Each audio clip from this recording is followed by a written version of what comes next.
जय जय जनयित्री कल्याण संधात्री गांधर्व विद्या कलाकंठनालां त्रिवेदीवलीं सार साहित्य सौहित्य निर्वर्तित प्रोल्लसदृक्तरंगां मनेकाभिचार क्रिया होम धूमावली मेचकाधर्वणाम्नाय रोमावलीं कल्पशिक्षाक्षरा कल्पसाक्षाच्चरित्रां निरुक्त प्रियोक्तिं भुजद्वन्द्वतामश्नुवासेन संशोभितां छन्दसा जातिवृत्त प्रभेद प्रभिन्नेन विद्यामयीं त्वां भजे भगवती गुणदीर्घभावोद्भवां सन्ततिं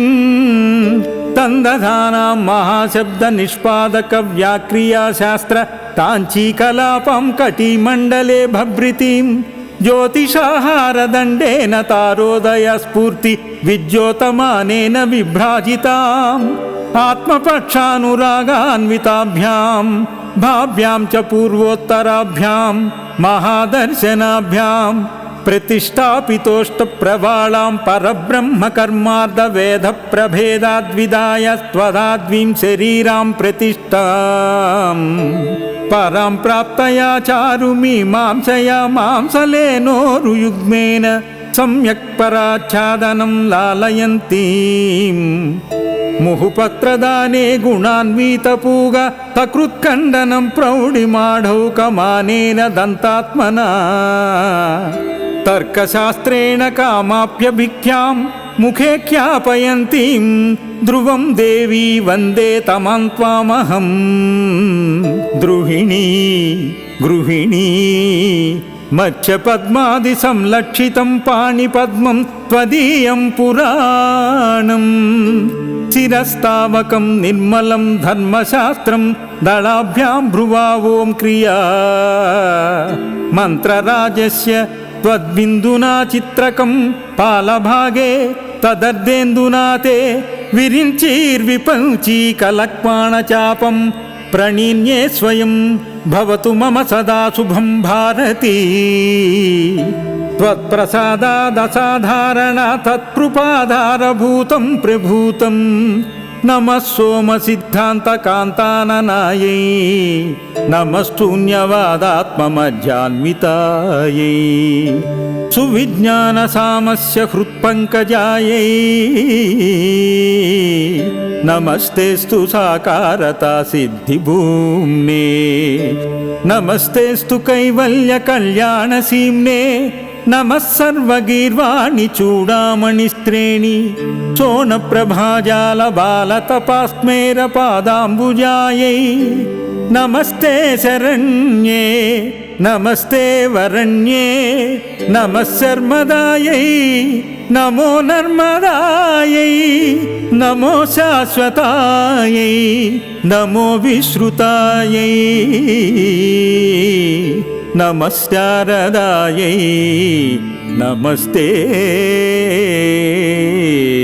नमः जय जय जनयित्री कल्याण संधात्री गांधर्व विद्या कलाकंठनालां त्रिवेदीवलीं सार साहित्य सौहित्य निर्वर्तित प्रोल्लसदृक्तरंगां मनेकाभिचार क्रिया होम धूमावली मेचकाधर्वणाम्नाय रोमावलीं कल्पशिक्षाक्षरा कल्पसाक्षाच्चरित्रां निरुक्त प्रियोक्तिं भुजद्वन्द्वतामश्नुवासेन संशोभितां छन्दसा जातिवृत्त प्रभेद प्रभिन्नेन विद्यामयीं त्वां भजे भगवती गुणदीर्घभावोद्भवां सन्ततिं तन्दधानां महाशब्द निष्पादक व्याक्रिया शास्त्र ताञ्चीकलापं कटिमण्डले भभृतिं ज्योतिषाहारदण्डेन तारोदय स्फूर्ति विद्योतमानेन विभ्राजिताम् आत्मपक्षानुरागान्विताभ्यां भाव्यां च पूर्वोत्तराभ्यां महादर्शनाभ्यां प्रतिष्ठापितोष्टप्रवालां परब्रह्मकर्मार्धवेद प्रभेदाद्विदाय त्वदाद्वीं शरीरां प्रतिष्ठां परां प्राप्तया चारुमीमांसया मांसलेनोरुयुग्मेन सम्यक् पराच्छादनं लालयन्तीं मुहुपत्रदाने गुणान्वितपूग सकृत्खण्डनं प्रौढिमाढौकमानेन दन्तात्मना तर्कशास्त्रेण कामाप्यभिख्यां मुखे ख्यापयन्तीं ध्रुवं देवी वन्दे तमां त्वामहं द्रुहिणी गृहिणी मत्स्यपद्मादिसंलक्षितं पाणिपद्मं त्वदीयं पुराणं शिरस्तावकं निर्मलं धर्मशास्त्रं दलाभ्यां भ्रुवावों क्रिया मन्त्रराजस्य त्वद्बिन्दुना चित्रकं पालभागे तदर्धेन्दुना ते विरिञ्चीर्विपञ्चीकलक्पाणचापं प्रणीन्ये स्वयं भवतु मम सदा शुभं भारती त्वत्प्रसादादसाधारणा तत्कृपाधारभूतं प्रभूतं नमः सोमसिद्धान्तकान्ताननायै नमस्तून्यवादात्ममज्जान्वितायै सुविज्ञानसामस्य हृत्पङ्कजायै नमस्तेस्तु साकारता सिद्धिभूम्ने नमस्तेस्तु कैवल्यकल्याणसीम्ने नमः सर्वगीर्वाणि चूडामणिस्त्रेणि सोनप्रभाजालबालतपास्मेरपादाम्बुजायै नमस्ते शरण्ये नमस्ते वरण्ये नमः शर्मदायै नमो नर्मदायै नमो शाश्वतायै नमो विश्रुतायै नमः शारदायै नमस्ते नमः जय जय जनयित्री कल्याणसन्धात्री गान्धर्वविद्याकलाकण्ठनालां त्रिवेदीवलीं सारसाहित्य सौहित्य निर्वर्तितप्रोल्लसदृक्तरङ्गां मनेकाभिचारक्रिया होम धूमावलीमेचकाधर्वणाम्नाय रोमावलीं कल्पशिक्षाक्षरा कल्पसाक्षाच्चरित्रां निरुक्तप्रियोक्तिं भुजद्वन्द्वतामश्नुवासेन संशोभितां छन्दसा जातिवृत्तप्रभेदप्रभिन्नेन विद्यामयीं त्वां भजे भगवती गुणदीर्घभावोद्भवां सन्ततिं तन्दधानां महाशब्दनिष्पादकव्याक्रियाशास्त्र ताञ्चीकलापं कटिमण्डले भभृतिं ज्योतिषाहारदण्डेन तारोदयस्फूर्ति विज्योतमानेन विभ्राजिताम् आत्मपक्षानुरागान्विताभ्यां भाभ्यां च पूर्वोत्तराभ्यां महादर्शनाभ्यां प्रतिष्ठापितोष्टप्रवालां परब्रह्मकर्मार्धवेदप्रभेदाद्विदाय त्वदाद्वीं शरीरां प्रतिष्ठां परां प्राप्तया चारुमीमांसया मांसलेनोरुयुग्मेन सम्यक् पराच्छादनं लालयन्तीं मुहुपत्रदाने गुणान्वितपूग सकृत्खण्डनं प्रौढिमाढौकमानेन दन्तात्मना तर्कशास्त्रेण कामाप्यभिख्यां मुखे ख्यापयन्तीं ध्रुवं देवी वन्दे तमां त्वामहं द्रुहिणी गृहिणी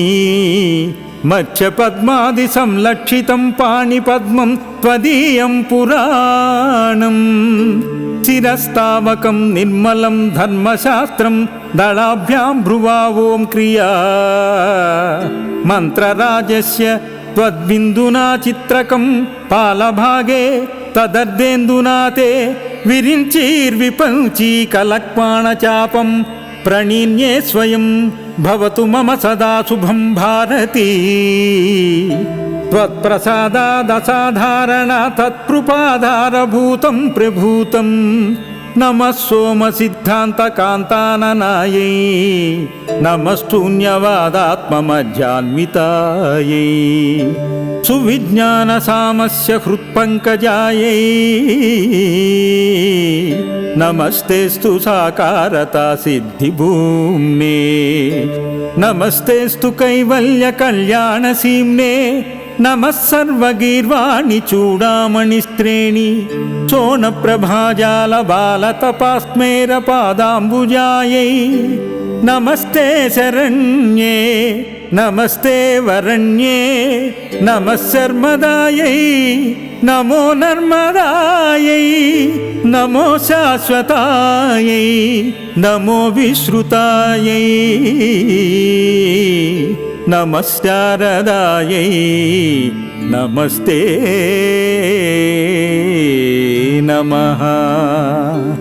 जय जय जनयित्री कल्याणसन्धात्री गान्धर्वविद्याकलाकण्ठनाळां त्रिवेदीवळीं सारसाहित्य सौहित्य निर्वर्तितप्रोल्लसदृक्तरङ्गां मनेकाभिचारक्रिया होम धूमावळीमेचकाधर्वणाम्नाय रोमावळीं कल्पशिक्षाक्षरा कल्पसाक्षाच्चरित्रां निरुक्तप्रियोक्तिं भुजद्वन्द्वतामश्नुवासेन संशोभितां छन्दसा जातिवृत्तप्रभेदप्रभिन्नेन विद्यामयीं त्वां भजे भगवती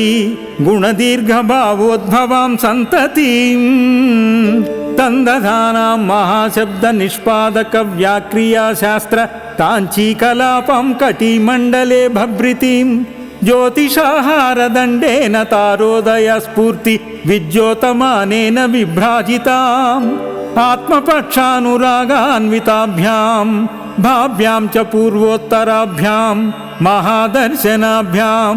प्रतिष्ठापितोष्टप्रवालां परब्रह्मकर्मार्धवेदप्रभेदाद्विदाय त्वदाद्वीं शरीरां प्रतिष्ठां परां प्राप्तया चारुमीमांसया मांसलेनोरुयुग्मेन सम्यक् पराच्छादनं लालयन्तीं मुहुपत्रदाने गुणान्वितपूग तकृत्कण्डनं प्रौढिमाढौकमानेन दन्तात्मना तर्कशास्त्रेण कामाप्यभिख्यां मुखे ख्यापयन्तीं ध्रुवं देवी वन्दे तमां त्वामहं द्रुहिणी गृहिणी मत्स्यपद्मादिसंलक्षितं पाणिपद्मं त्वदीयं पुराणं चिरस्तावकं निर्मलं धर्मशास्त्रं दलाभ्यां भ्रुवावों क्रिया मन्त्रराजस्य त्वद्बिन्दुना चित्रकं पालभागे तदर्धेन्दुना ते विरिञ्चीर्विपञ्ची कलक्पाणचापं प्रणीन्ये स्वयं भवतु मम सदा शुभं भारती त्वत्प्रसादादसाधारणा तत्कृपाधारभूतं प्रभूतं नमः सोमसिद्धान्तकान्ताननायै नमस्तून्यवादात्ममध्यान्वितायै सुविज्ञानसामस्य हृत्पङ्कजायै नमस्तेस्तु साकारता सिद्धिभूम्ने नमस्तेस्तु कैवल्यकल्याणसीम्ने नमः सर्वगीर्वाणि चूडामणिस्त्रेणि सोनप्रभाजालबालतपास्मेरपादाम्बुजायै नमस्ते शरण्ये नमस्ते वरण्ये नमः शर्मदायै नमो नर्मदायै नमो शाश्वतायै नमो विश्रुतायै नमः शारदायै नमस्ते नमः। जय जय जनयित्री कल्याणसन्धात्री गान्धर्वविद्याकलाकण्ठनाळां त्रिवेदीवळीं सारसाहित्य सौहित्य निर्वर्तितप्रोल्लसदृक्तरङ्गां मनेकाभिचारक्रिया होम धूमावळीमेचकाधर्वणाम्नाय रोमावळीं कल्पशिक्षाक्षरा कल्पसाक्षाच्चरित्रां निरुक्तप्रियोक्तिं भुजद्वन्द्वतामश्नुवासेन संशोभितां छन्दसा जातिवृत्तप्रभेदप्रभिन्नेन विद्यामयीं त्वां भजे भगवती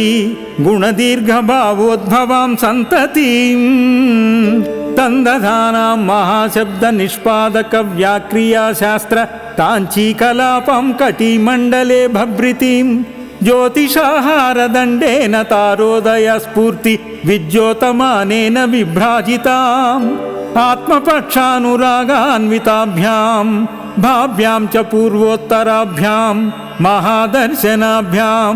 प्रतिष्ठापितोष्टप्रवालां परब्रह्मकर्मार्धवेदप्रभेदाद्विदाय त्वदाद्वीं शरीरां प्रतिष्ठां परां प्राप्तया चारुमीमांसया मांसलेनोरुयुग्मेन सम्यक् पराच्छादनं लालयन्तीं मुहुपत्रदाने गुणान्वितपूग तकृत्खण्डनं प्रौढिमाढौकमानेन दन्तात्मना तर्कशास्त्रेण कामाप्यभिख्यां मुखे ख्यापयन्तीं ध्रुवं देवी वन्दे तमां त्वामहं द्रुहिणी गृहिणी मत्स्यपद्मादिसंलक्षितं पाणिपद्मं त्वदीयं पुराणं शिरस्तावकं निर्मलं धर्मशास्त्रं दलाभ्यां भ्रुवावों क्रिया मन्त्रराजस्य त्वद्बिन्दुना चित्रकं पालभागे तदर्धेन्दुना ते विरिञ्चीर्विपञ्ची कलक्माणचापं प्रणीन्ये स्वयं भवतु मम सदा शुभं भारती त्वत्प्रसादादसाधारणा तत्कृपाधारभूतं प्रभूतं नमः सोमसिद्धान्तकान्ताननायै नमस्तून्यवादात्ममज्जान्वितायै सुविज्ञानसामस्य हृत्पङ्कजायै नमस्तेस्तु साकारता सिद्धिभूम्ने नमस्तेस्तु कैवल्यकल्याणसीम्ने नमः सर्वगीर्वाणि चूडामणिस्त्रेणि सोनप्रभाजालबालतपास्मेरपादाम्बुजायै नमस्ते शरण्ये नमस्ते वरण्ये नमः शर्मदायै नमो नर्मदायै नमो शाश्वतायै